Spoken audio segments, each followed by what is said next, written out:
Okay, and are we live? I think we're live. Okay. Welcome to the future of. Once again, I am your host, Jonathon Narvey. I am the founder of MindMeld PR and the host of the Future of podcast. And today, we're going to be talking about the future of cryptocurrency.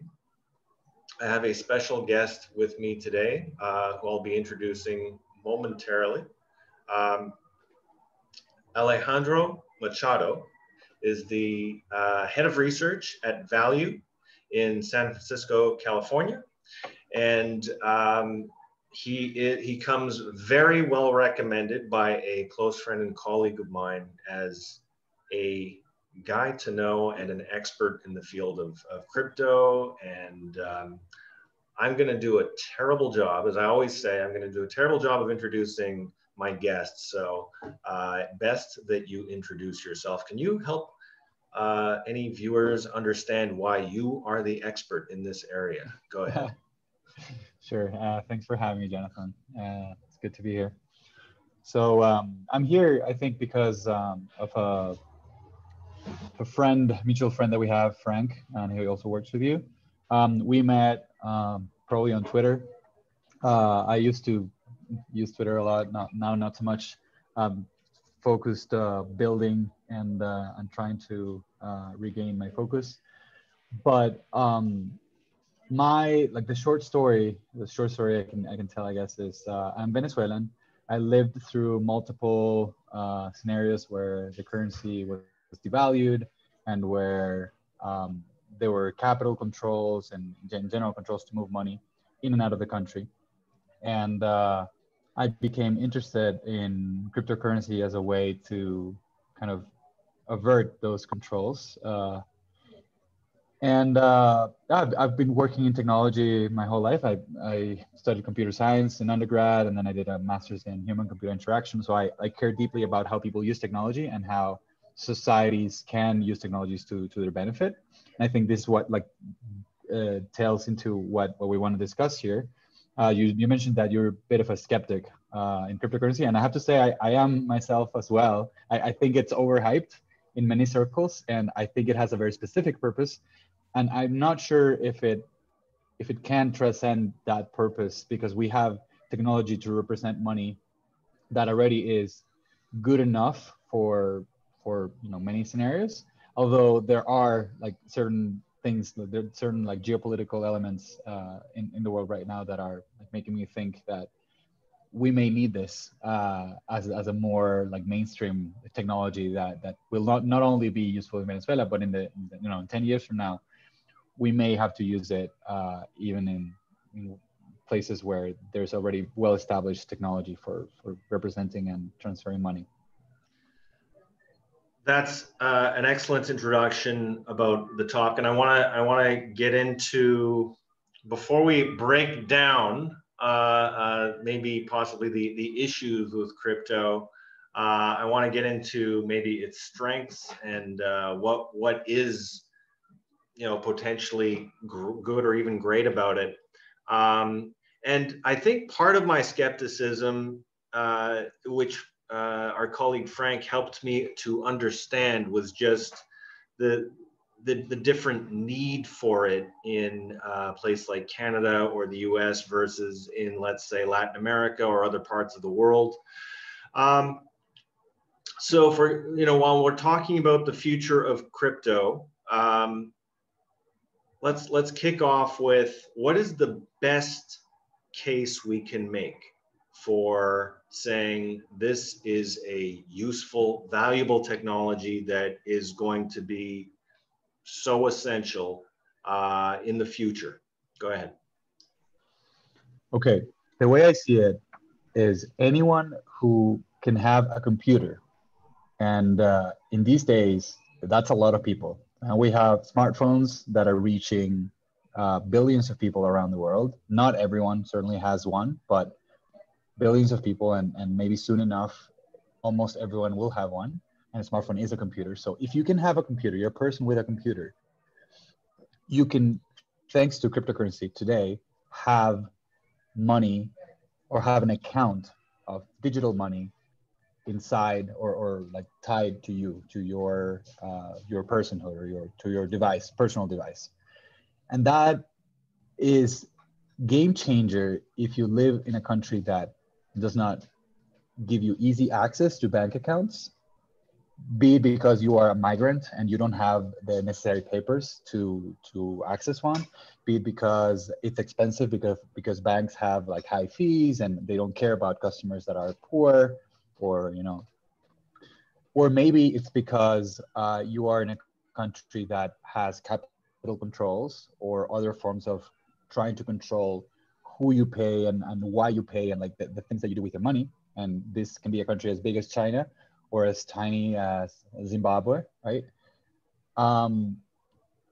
If you live in countries that exert like have these like extreme positions about how people can use their money, or how or you are yourself an extreme, like an outlier, then it's incredible the opportunity that you have to hold this kind of digital asset that only lives, like you hold the keys to it, and it lives on your phone, and you can spend it without anyone, like you don't need anyone's permission to do it.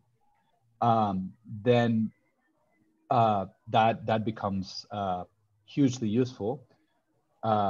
But there's a lot of caveats, right? Like you need this specific currency that, like I'm mentioning. I haven't mentioned a particular one on purpose, because I think that we're still far away from a world where this is entirely functional. But with the case of Bitcoin, for example, Bitcoin is the first cryptocurrency, is the most well-known, the most widely spread. And I think the most important thing about it is that it has markets. It has markets in local places where you can swap Bitcoin for the local currency. And so it acts as a bridge currency between possibly every pair of currency in the world. So if I live in Nigeria and I have Naira and I can't access a bank account for some reason, or if I live in Venezuela and I have only accounts in bolivars, which is a hyperinflating currency, that no longer has to be the case. Even if I don't travel abroad, or if I can't open an account elsewhere, I can now have an account in Venezuela in the local currency, which is the bolivar, and I can have an account in Bitcoin in my smartphone. And so that allows me to move back and forth, especially if there's a market that allows me to move this money, my local money for this. Then I can, if I need to buy something that requires me to use US dollars, then I have something that I can trade for US dollars, which is the Bitcoin, right? And that is what I think is most powerful. So there's a lot that is that seems to recommend the use of Bitcoin or cryptocurrency in general. You've outlined some very clear use cases where, I understand the value of why people would see this as a useful thing. Maybe this is probably my skepticism or my bias against cryptocurrency. And I should put a little caveat that, I'm generally a booster of technology. I run a PR company that, we love telling stories about innovation. So, it's a bit odd for me to be such a skeptic of crypto. And I think part of it is that I live in Canada. I live in Canada where we have a boring bank system. There's 5 big banks. Generally, the economy is run well, until recently was run fairly well. This may change maybe even in the near future, given how quickly our current leadership is effectively shoveling money out of the back of a truck to every Canadian who wants it, to sort of stem off any bad effects from COVID. It's insane to me how much debt we're piling up. So maybe crypto is going to seem increasingly attractive to me in the coming months and coming years as our economy pancakes. I think that's where I'm coming at it from. Whereas, our colleague Frank and you, I mean, Venezuela is almost a classic case at this point of a contracting, not just a contracting economy, but an economy that has, where the government has, everything that it could do to hobble its own citizens, it seems to have done. And maybe, I don't want to get too deep into the politics, but it seems, objective from the outside, left, right, whatever political stance you would take, that economy is in some trouble and has been in trouble for years. So in that sense, the case for crypto in a place like Venezuela, or with diaspora communities that come out of such places, this totally makes sense. So I'm curious about your take, number one, on maybe why, given that there are some use cases and some clear value for certain parts of the world for this, what are the reasons why it might not take off? And maybe it's too early to get into this, and maybe this is a separate part of the discussion. I'm not sure. I don't understand countries that already have fiat currency getting into the crypto game, trying to create digital currencies. So like China or other countries. I think Venezuela might have a petro-based crypto they're trying to build. I do not understand this, but maybe you can shed some light on this and the future of crypto, where it's headed. Sure. Yeah. Very, very interesting questions that I don't know the answer to myself. But okay, so first is what factors might stop or might hamper the effectiveness of cryptocurrency. So I think Bitcoin has been around for about 10 years. And for about 8 of those 10 years, I think the dominant narrative has been, this is going to be used to launder money. This is going to be used to finance terrorism. And this is like the prevailing narrative that's coming from the banks that don't like the competition in some ways, and also like are very conservative, and they don't necessarily need to have an opinion on Bitcoin. They didn't necessarily study it, but they are very conservative about like the way the world should be run, and they're generally against things that both get into their business and things that are new and like are provocative, right? And also governments. Some governments have been very nervous about these developments, and so. But I think we've seen, like in the last couple of years, or maybe 3 years, I think banks and governments, and before that, like communities and smaller organizations have noticed that, first of all, like the problem of money laundering and terrorist financing and stuff, it takes place much more in the banks themselves, in the current and in the existing system, than the new system that is being born, right? It's still very small, like it's a relatively like a small amount of people who own or use cryptocurrency on a monthly basis or a yearly basis. And I think that this is something that, it hasn't been that the worst fears of policymakers and banks and stuff, like they haven't come to pass. And so maybe we're entering a phase where they are a little bit more willing to see the benefits. And so, for example, the IMF, which was never explicitly, I think, against cryptocurrency, they were just very cautious about their statements, now has tweets about what cryptocurrency is and why it's useful and where it can be useful. And this is, like, I think, tremendously positive.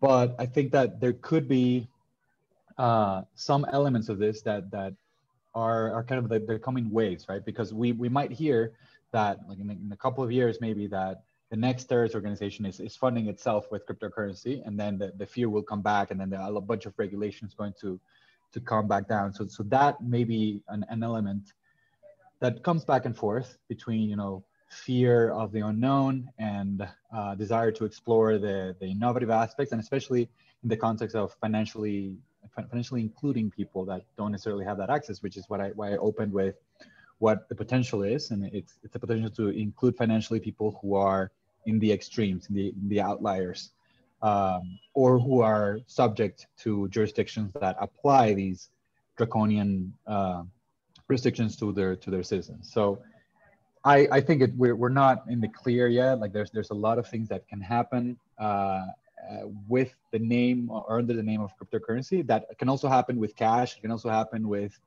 the banking system.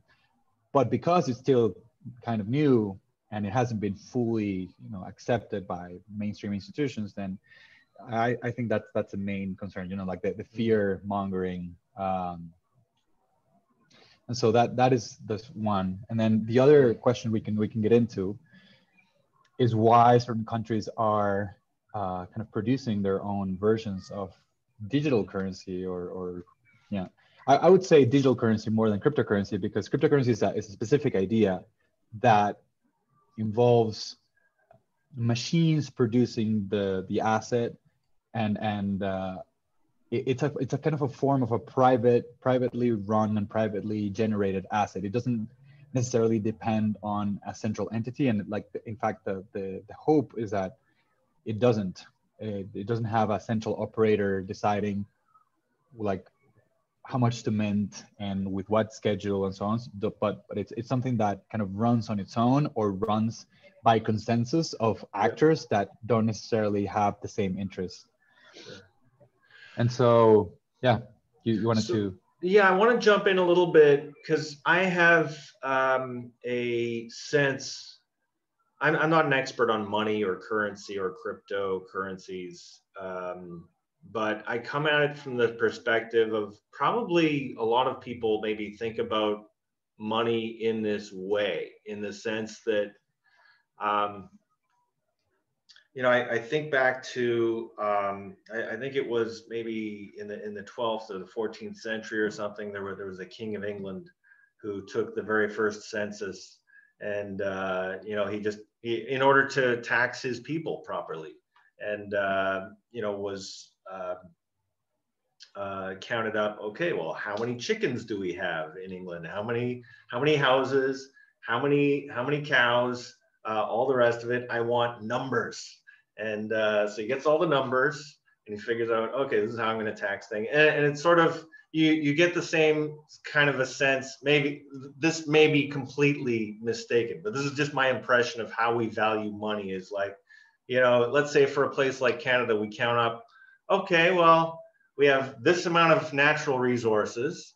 We've got this amount of infrastructure, this amount of value in property, this amount of skills that are marketable that we're selling as services. Plus or minus a variable of, how much do people trust us, and how much of a premium are they going to charge because they don't trust us, to do international trade.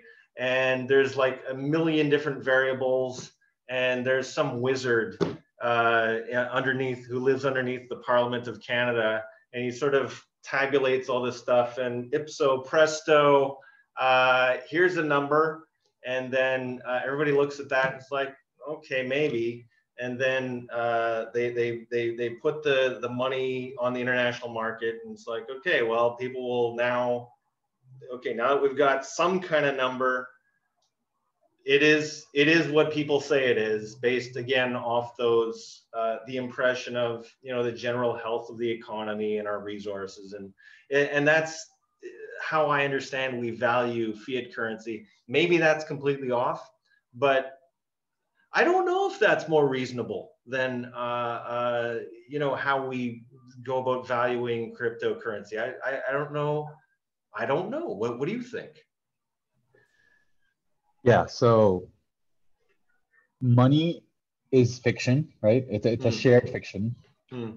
And for our entire lives, or at least for me, for my entire life, we've lived in a world where money has no explicit backing. Like there's no precious metal that is like standing on its stead. Like there's no the government can decide how much money it prints every year, and Mm-hmm. just goes ahead and prints it. It used to be using physical bills, so this had a cost. Now there's no cost because it's just adding zeros in a spreadsheet. Mm. And so it's a very strange thing that has worked as a social fiction because of this wizard that you mentioned, and I also don't understand like all the details myself, but um, the consensus is that it is possible to run economies in this way, and in fact it is beneficial for economies to be run in this way, up to a certain extent, because we have experienced, you know, reasonable economic growth in the world and like prosperity ever since, certainly before we experienced this, before the money was like unpegged from its backing in gold. And so there's this website called WTF happened in 1971. So it shows a bunch of graphs of certain trends that after the gold peg in the US was taken off, we're just like completely upended, right? And it's fun to browse those examples. And I think there's a bit of truth to the notion that it's dangerous to play around with infinite money. But I guess I think some societies get there earlier than others. Like in the case of Venezuela, they played around with infinite money too early and too much. Mm. And so this is the state where we are. I think now you mentioned Canada is also like giving truckloads of money to people, and we don't know where that's going to end up. It actually it hasn't ended badly yet, but it could, and we don't know. I don't think if we will know that far in advance, or maybe the collapse will be very sudden. But it seems to me that, or like governments around the world are generally doing this because they get away with it. People are happy. Bolsonaro in Brazil is printing lots of money to give like directly to people, and his popularity is still very, very high despite his mishandling of the COVID-19 crisis. So yeah, I don't know. It seems dangerous to me. And this is another reason why people consider cryptocurrency as a hedge for very uncertain events that are tied to the supply of money. Because Right. if you look at a cryptocurrency like Bitcoin, it's reasonable to assume that there will only be 21 million Bitcoin because that is what the protocol says, and that there's a game theory incentives to enforce that. It's not. It's going to be very difficult for an external actor to change that, even if you're like a powerful government. And so having that fixed supply is to some people desirable or at least interesting, or it can be a hedge against Yeah. these policies. Yeah. I think, just talking this out has helped me to understand the value of cryptocurrency as a hedge in future. So I've been thinking about this in the wrong sense. My skepticism was around cryptocurrency. I don't think is ever going to replace fiat currencies. And it's like, that's the stupid thing to consider. Of course, it's not going to replace fiat currencies, or it probably won't. That's not what it's there for. It's like if I was saying, I've got a smartphone that does all these cool things. I can play games on it. I can use email. I can call people, but it's not helping me lose weight. So it's not the total solution. So, what's good is a smartphone. So in the same sense, maybe we shouldn't be asking, does cryptocurrency solve every problem with fiat currency or other forms of value? Maybe that's the wrong question. But then I guess it comes back around to, okay, it doesn't replace fiat currency, but actually does it solve the problem that it set out to do in the first place? And maybe it does. Yeah, and I think, well, if you read the Bitcoin's white paper, you can see that Satoshi had in mind some of these problems. The infinite money printing, and this is something that I don't think we've seen quite yet that it's a problem, or at least the mainstream hasn't. And there's people that are pro cryptocurrency, that I think the majority of them are seeing that it's a problem, or it will become a problem. That's why they buy.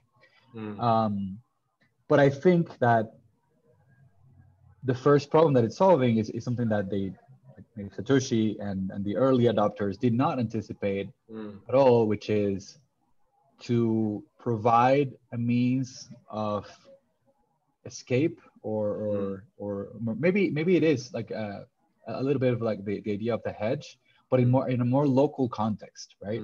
It's not what if the US prints $2 trillion, and like where does that where do my savings land? Like what's going to happen then? But maybe because that is a very world upending event, right? It's going to change everything. But maybe the question that it's helping solve now is, in which local context is fiat currency or the current system so bad that cryptocurrency is a viable alternative for certain things, for certain use cases? Because it's a very immature technology. Markets are not, I mean, there are developed markets, but like comparing to the general market thing, the international markets of goods, services, and currency, it's still very, very small. So I think that's you very eloquently summarized where things are at currently, and I hope that it doesn't become sort of a repository of value going forward and maybe this is it could wind up this as it's basically for failed states and traffickers and drug dealers, and it's like that's not where we want to end up enabling that. But so that's sort of a dystopian look at it. But I'm cognizant that you've been very generous with your time, and we've got to bring this to a close. So this is about the future of cryptocurrency. Where do you see that, to the extent that we haven't already talked about it, that things might go in, say, the medium term or even the long term for cryptocurrency? So I think one thing that we discovered in our research with the Open Money Initiative, which I co-founded and led last year, and then this became a project that continued into my work with Valiu, is that people want the stability of the US dollar, and in particular in Venezuela, but I know in many places around the world, this is the same. And so they don't necessarily want to hold a cryptocurrency that exposes them to volatility, even if it has the benefit of having easy access. If you can have easy access to it by virtue of just having a phone, right? Maybe that's just not enough. But what I want to say here is that stable coins, as they call them, or now like a new term is kind of growing in popularity, which is crypto dollar. I think that if you can encapsulate the value of the US dollar in an asset that anyone can hold, just as a regular cryptocurrency, just as Bitcoin, and it doesn't really matter like how the holding is going to be done. Maybe it's a company that holds the funds on your behalf and manages the keys for you and does all of the work that is required to do that. But if you are able to have an account, if there's at least an institution that cares enough about you and operates, in a way that lets you access this kind of money, and it's something that you value because it is pegged to the currency that you eventually want to be able to save and send and use, and in the case of Venezuela, this is the US dollar, then I think we are going to see a much bigger uptake of cryptocurrency in the medium term. I think right now, the two main groups interested in cryptocurrency are traders, because they like the volatility, they like the ability to earn money off of the price movements, and the enthusiasts, the techies, the people who think this is going to change the world, and this is mainly the people who are using, to a very large extent, cryptocurrency. I think we are going to be seeing a third user group, which is people who really have a need to move money across borders, and in particular in borders where it's really hard to do so. Because I mean, the corridor between U.S. and Mexico is pretty easy. Like there's Western Union, like there's just like 1,000 different options for you to send money back and forth. The U.S. and the U.K., for example, it's very easy. But when money systems do not talk to each other, the lingua franca of these systems can be either Bitcoin or things that are based off of Bitcoin or other cryptocurrencies that can serve as a mediator between countries and between systems. Right. Okay. Well, we shall see if that prediction in fact bears out. And I mean, I'm sure a lot is going to happen in this space. And it's I think it's very interesting that you suggested if these certain types of people, so basically people with money currently, investors, and people who are on a leading edge of technology, well, that's a powerful combination of people. So if anyone can make things happen, you would think it would be that grouping of folks. So it's been wonderful talking with you about this, and I've learned a lot. Thank you very much, Alejandro Machado. How would someone find out more? I've seen you've been writing articles, and how would someone get in touch with you or learn more about what you're up to? I think you can check out our work, the team's work at Valiu.com. It's VALIU.com. That's taking 150% of my time right now.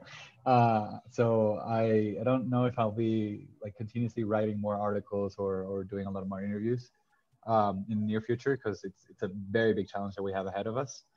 And yeah, that's the main way to know more. And you know, like if we make it big, then you heard it here first. And if we fail, maybe it doesn't need to mean that cryptocurrency as a whole will fail. Maybe we'll move to a different niche or something. But I'm excited about where this is going.